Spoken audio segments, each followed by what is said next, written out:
Hello students, I am Arvind Kumar, PhD Physics from Suraj School Rewan. Today we will discuss the next topic from 4th unit EMI and AC, and our today's topic is rotational EMF. That means electromotive force but due to rotation. In last video we discussed about the motional EMF.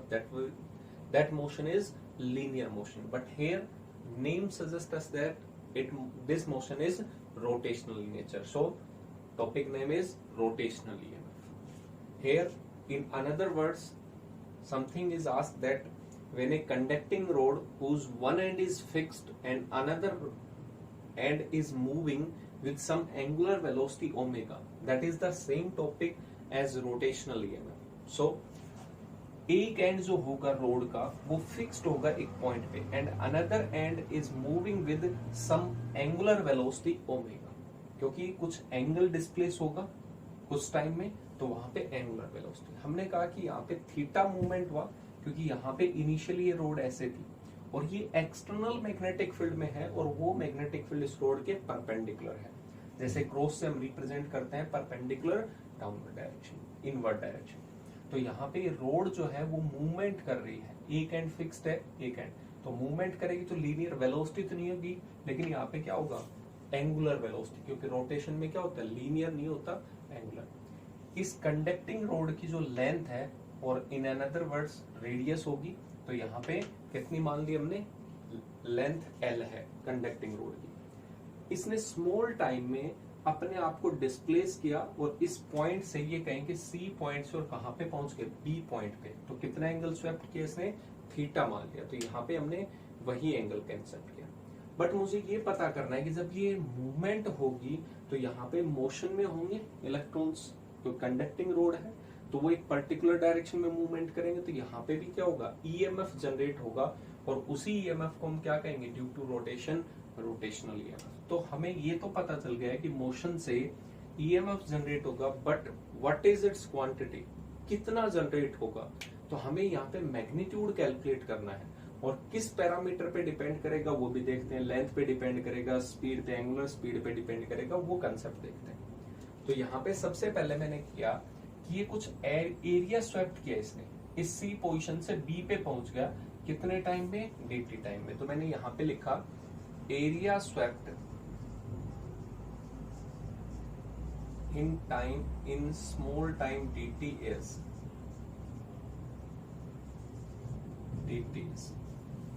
तो यहाँ पे area swept per unit time है, basically हम इसको लिख देते हैं area, but basically area जो होगा वो स्मॉल टाइम में था डी अपॉन में dt। तो मैं ये कहूँ कि यहाँ पे हम कैसे कैलकुलेट करेंगे, तो टाइम स्मॉल था तो ये एंगल भी स्मॉल होगा और एंगल स्मॉल होगा तो इसका मतलब हम इसको लीनियर डिस्प्लेसमेंट मान सकते हैं, बहुत स्मॉल होगा वहां पे, ये विजिबिलिटी के लिए हमने बड़ा बनाया। इसका मतलब यहाँ पे क्या होगा, ये ट्रायंगल होगी और ट्रायंगल का एरिया क्या होता है हाफ बेस इनटू में हाइट। तो बेस हम ये कह सकते हैं लेंथ था एल, रेडियस, और यहाँ पे लेंथ बेस इनटू में height, that means multiply by arc लिख सकते हैं। और हमें पता है थीटा इज इक्वल टू क्या होता है आर्क अपॉन में रेडियस, तो हमें तो आर्क चाहिए, तो आर्क इज इक्वल टू कितना लिख सकते हैं थीटा मल्टीप्लाई बाय रेडियस। तो यहाँ पे टर्म्स लिखी, तो यहाँ पे हमने लिखा हाफ बेस इनटू में हाइट, एल था बेस जो थी लेंथ, और आर की वैल्यू कितनी आई थीटा इनटू में रेडियस, और रेडियस कितना था एल, तो यहाँ पे एल स्क्वायर हो गया, तो हमारे पास में terms I half L square into theta, और ये वैल्यू कितनी है डी ए अपॉन में बीटा। कि एरिया स्वेप्ट है इसका मतलब हम इंस्टेंटेनियस वैल्यू कैलकुलेट कर रहे हैं क्योंकि हम स्मॉल रीजन्स में ले रहे हैं, तो यहाँ पे डी अपॉन डी टी की वैल्यू हमें पता चली, बट हम फाइंड आउट क्या करना चाहते हैं ईएमएफ, इंड्यूस्ड ईएमएफ। तो आते हैं वापस, अब मैग्नीट्यूड कौन बताएगा इंड्यूस्ड ईएमएफ का, Faraday second law, rate of change of magnetic flux, जितनी फास्टली होगा उतनी फास्टली इसके अंदर से मैग्नेटिक फील्ड लाइंस क्या होंगी चेंज होंगी। So according to Faraday law, induced EMF is equal to rate of change of, positive negative sign है वो सिर्फ डायरेक्शन के लिए है, यहाँ पे वो अकॉर्डिंग टू न्यूमेरिकल हम एडजस्ट कर सकते हैं, बट अभी हम मैग्नीट्यूड कैलकुलेट कर रहे हैं, तो कितना होगा rate of change of magnetic flux d phi upon में डी टी। यहाँ पे मैं लिखूं तो फ्लक्स जो है वो कितना होता है बी ए कोस थीटा। अब मैग्नेटिक फील्ड और एरिया वेक्टर में अगर देखा जाए तो यहाँ पे या तो 0 डिग्री होगा या क्या होगा 180 डिग्री। एरिया वेक्टर क्या होता है, परपेंडिकुलर होता है, तो ये क्लोज सरफेस है, इसका एरिया क्या होता है, एरिया की डायरेक्शन अगर बोर्ड से आगे से देखेंगे तो ये डायरेक्शन है 180 डिग्री।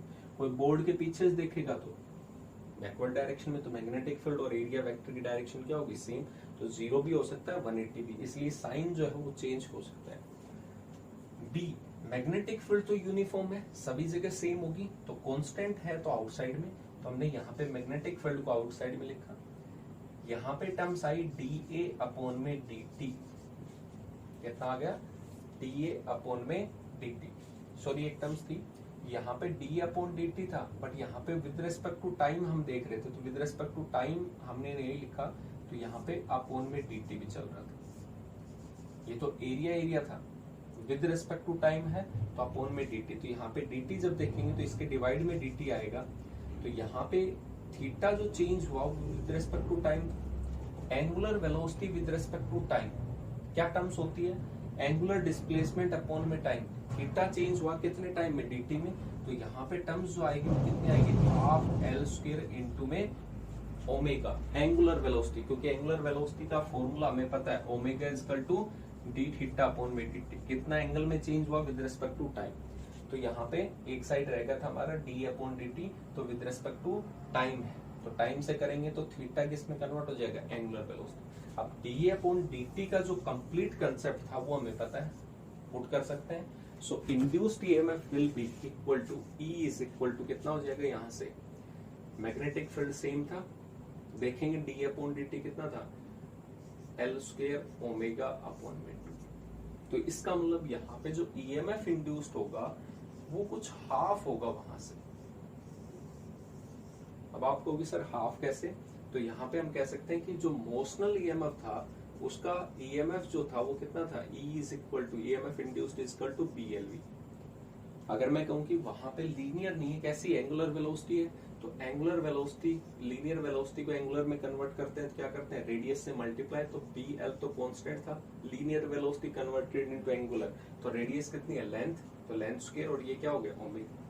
तो इसका मतलब अगर एक एंड फिक्स्ड होगा तो इसका मतलब लीनियर मोशन से, लीनियर में जो ईएमएफ इंड्यूस्ड होता उसके कंपैरिजन में रोटेशनल हाफ की टर्म्स में आता है। अगर सेम हम लेंथ वगैरह कंसेप्ट सेम रखें मैग्नेटिक फील्ड की स्ट्रेंथ, तो यहाँ पे हमारे पास में रोटेशन के अंदर जो फॉर्मूला हो जाता है वो कितना होता है, half B L square. B क्या था, magnetic field, L length of the conductor, omega. तो यहाँ पे आपको ध्यान रखना है कि ये टर्म्स भी क्या होती हैं आपस में mutually perpendicular, length magnetic field और एंगुलर वेलोसिटी डायरेक्शन। तो यहाँ पे ये ईएमएफ था। करंट अगर पूछे आपसे तो इंड्यूस्ड करंट, अगर क्लोज सर्किट होगी तो क्या करेंगे, रेजिस्टेंस से जस्ट डिवाइड कर देंगे, ओम्स लॉ के अकॉर्डिंग जो भी रेजिस्टेंस होगा गिवन होगा तो वहां पे इंड्यूस्ड। अब बात करते हैं कि मैंने सिर्फ एक रोड को किया, यहाँ पे मान लेते हैं इस एंड पे पॉजिटिव आया, इस एंड पे नेगेटिव। अगर कोई कहे कि मैं नंबर ऑफ रोड्स को इंक्रीज कर रहा हूँ, बहुत कंसेप्चुअल क्वेश्चन है, इसके साथ अटैच्ड होता है, ध्यान से सुनेंगे। इसने कहा कि हमने इसके साथ एक और रोड अटैच की, इसका एक एंड था एक एंड, जैसे साइकिल के टायर में जो स्पोक्स होती हैं उसकी बात कर रहे थे, ऐसे नंबर ऑफ स्पोक्स अटैच कर दी, लेकिन सभी का एक पॉइंट क्या है, सेम जगह फिक्स्ड है।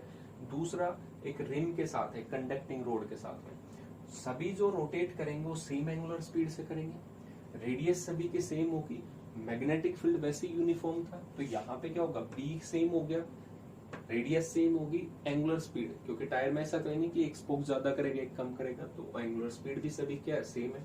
इसका मतलब जो ईएमएफ इंड्यूस्ड होगा हर एक एंड पे, इसके और इसके जितना होगा इसके भी उतना ही होगा, इसके भी उतना ही होगा।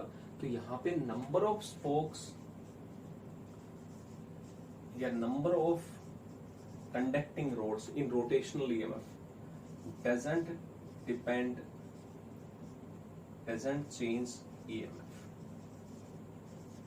जो ईएमएफ प्रोड्यूस होगा उसको चेंज नहीं करेंगे, चाहिए आप एक सिंगल कंडक्टिंग रोड रखो या 100 कंडक्टिंग रोड रखो, क्योंकि यहाँ पे सभी आपस में कैसे कनेक्टिंग होंगे, पैरेलल में, और पैरेलल में वोल्टेज क्या रहती है, सेम। यहाँ पे जितना होगा इसके अक्रॉस अगर मान लें 2 वोल्ट है तो इसके अक्रॉस भी 2 वोल्ट होगा। थर्ड के अक्रॉस अगर मैं कहूँ कि थर्ड भी हमने अटैच किया हुआ है उसका भी एक रिंग के साथ में अटैच है, तो उसका भी कितना होगा 2 वोल्ट। सभी का सेम होगा। नंबर ऑफ कंडक्टिंग रोड अगर आप अटैच कर देते हो तो ईएमएफ के ऊपर कोई इफेक्ट नहीं होता, वो क्या रहेगा, सेम रहेगा सभी का। और ये सभी आपस में कैसे कनेक्टेड होते हैं, पैरेलल, क्योंकि सभी का पॉजिटिव एंड एक साइड में है और सभी का नेगेटिव एंड जो होगा वो मान लेते सर्कमफ्रेंस है, तो सभी का एंडिंग पॉइंट नेगेटिव एक पॉइंट पे है और पॉजिटिव एक पॉइंट पे। That means all conducting rods are connected in parallel, और पैरेलल में पोटेंशियल डिफरेंस ईएमएफ क्या रहता है, सेम। तो इसलिए यहाँ पे ईएमएफ सेम रहेगा और मैग्नीट्यूड कितना आएगा, हाफ BL² ओमेगा। तो आप इनकी एक बार प्रैक्टिस करेंगे, आपको न्यूमेरिकल मिलेंगे, इसमें आप प्रैक्टिस कर सकते हैं। एक अच्छे से टॉपिक आपसे पूछा जा सकता है। मोशनल ईएमएफ के ज्यादा चांसेस होते हैं, रोटेशनल पे न्यूमेरिकल्स पूछा जा सकता है बेसिकली, लेकिन इसका डेरिवेशन इतना सिंपल है कि हमें आ गया होगा, क्योंकि न्यूमेरिकल भी इसी के ऊपर डायरेक्टली बेस्ड होता है। तो आप एक बार अच्छे से प्रैक्टिस करेंगे इसकी। Thank you.